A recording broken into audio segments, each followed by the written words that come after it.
All right, so Jaguar, that iconic leaping cat logo, that British luxury heritage, those sleek sports cars. For decades, this was one of the most respected car brands in the world.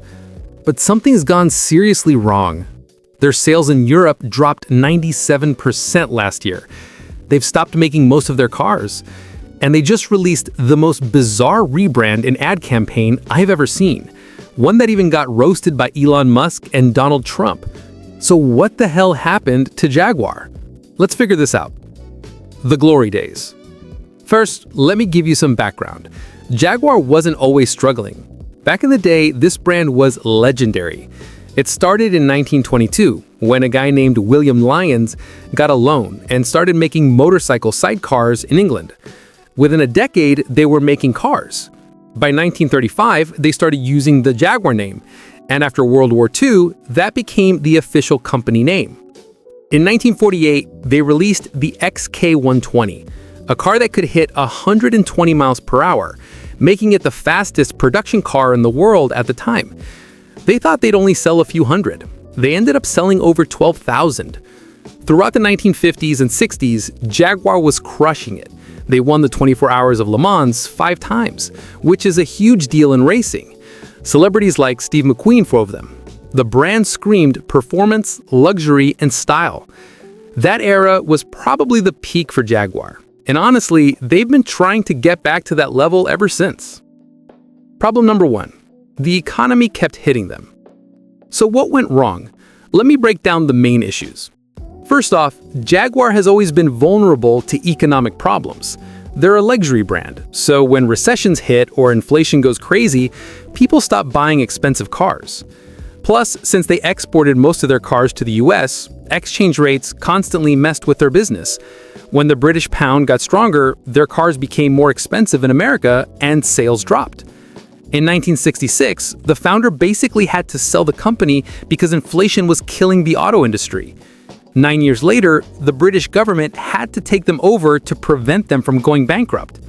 This pattern kept repeating. Every time the economy got rough, Jaguar got hit hard, and it never really recovered between the hits. Problem number 2, the cars kept breaking. Here's the big one that everyone knows about: reliability, or really the complete lack of it. If you know anything about Jaguar, you've probably heard the jokes about how they're always in the shop. And unfortunately, those jokes exist for a reason. The worst period was in the 1980s with the XJ models. The electronics were a disaster, probably because of the company they were using for electrical components. But also, the factories were apparently a mess during this time. When a new CEO toured the Jaguar plants in 1990, he said they were some of the worst factories he'd ever seen. Lack of organization, poor quality control, the whole 9 yards. And while they fixed a lot of these issues in the 90s, the reputation stuck. Once people think your cars are unreliable, it's really hard to change their minds. Even recently, their 2019 I-Pace electric vehicle had battery issues that could cause fires. They recalled it 5 times before finally just buying back over 2,700 of them. That's not the kind of thing that builds customer confidence. Problem number 3, Range Rover became the favorite child. Here's something interesting. Jaguar's story got really complicated when Range Rover entered the picture. In 1990, Ford bought Jaguar for $2.4 billion. 10 years later, Ford also bought Range Rover for $2.9 billion. Then in 2008, Ford sold both brands together for only $2.3 billion. Think about that. Ford sold both brands for less than they paid for either one individually. That tells you something. In 2013, the two brands got merged under one parent company, Jaguar Land Rover. And here's the problem. Range Rover has been doing way better. There's a theory that Range Rover has been getting all the investment and attention while Jaguar became an afterthought. And when you look at the SUV market boom over the past decade, Range Rover capitalized on it while Jaguar got left behind. It's like having 2 kids and clearly favoring one over the other. The neglected one isn't going to thrive. Problem number 4, they tried to compete where they couldn't win. This might be the biggest issue. For over 50 years, Jaguar has been trying to be a mass-market luxury brand, and it just hasn't worked. Here's the thing. Jaguar has been losing money basically non-stop since at least the 1970s. Every company that's owned them has lost millions trying to make it profitable. When Ford bought them in 1990, they had a plan. Sell more cars, achieve economies of scale, make it profitable. So they started making more affordable models to appeal to a wider audience. And yeah, they did sell more cars. They even got featured in a James Bond movie. But they were now competing directly with Mercedes and BMW, brands that were way more established and sold way more vehicles. After owning Jaguar for 18 years, Ford sold it, and they probably never made a profit on it. Then Tata took over and tried the same strategy. Released new models, increased sales for a while, but still couldn't turn a profit. They recently admitted they weren't making money on any of their models.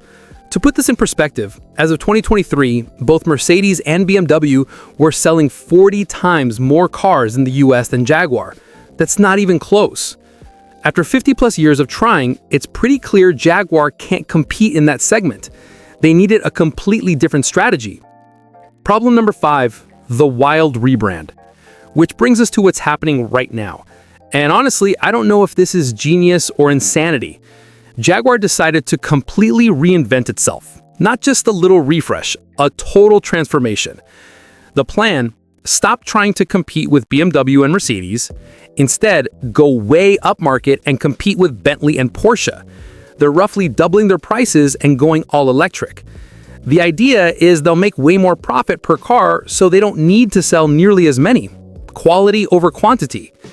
And to attract this new wealthy, younger customer base, they've completely changed their branding. New logo that mixes uppercase and lowercase letters, new tagline, copy nothing, and a very unusual approach to marketing. In late 2024, they released an ad that was super colorful and artsy, but didn't show a single car. It was just models in bright clothes walking around. Elon Musk responded by tweeting, "Do you sell cars?" And the comment section absolutely destroyed them. One of the top comments was, "The only thing brave about this ad is leaving the comment section on." The head of the company responded by saying, "Jaguar has no desire to be loved by everybody." Which, okay, I guess that's one way to approach it. So what's going to happen? Here's where we are now.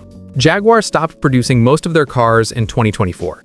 They're planning to come back in 2026 with completely new electric models at much higher prices. They're basically betting that they can attract an entirely new customer base, wealthy people who want something different from the usual luxury brands. Will it work? Honestly, I have no idea. On one hand, trying to be a mass-market luxury brand clearly didn't work for 50 years, so maybe going ultra-premium is the right move. Maybe there really is a market for people who want something more exclusive than a BMW. On the other hand, they're alienating their existing customers, the brand reputation is already shaky, and that rebrand campaign got roasted by basically everyone. It's such a risky move. They're essentially saying, forget everything you knew about Jaguar, we're something completely different now.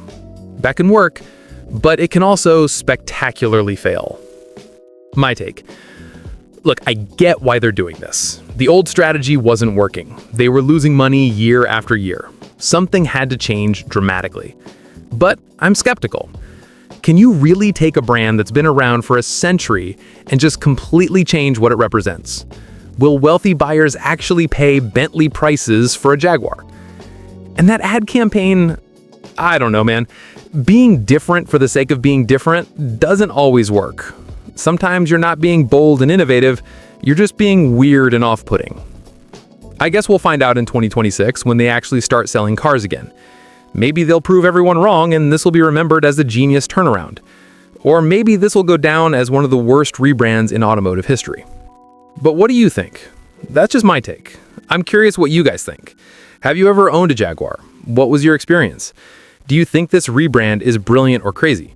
And would you ever consider buying one of their new ultra-luxury electric cars?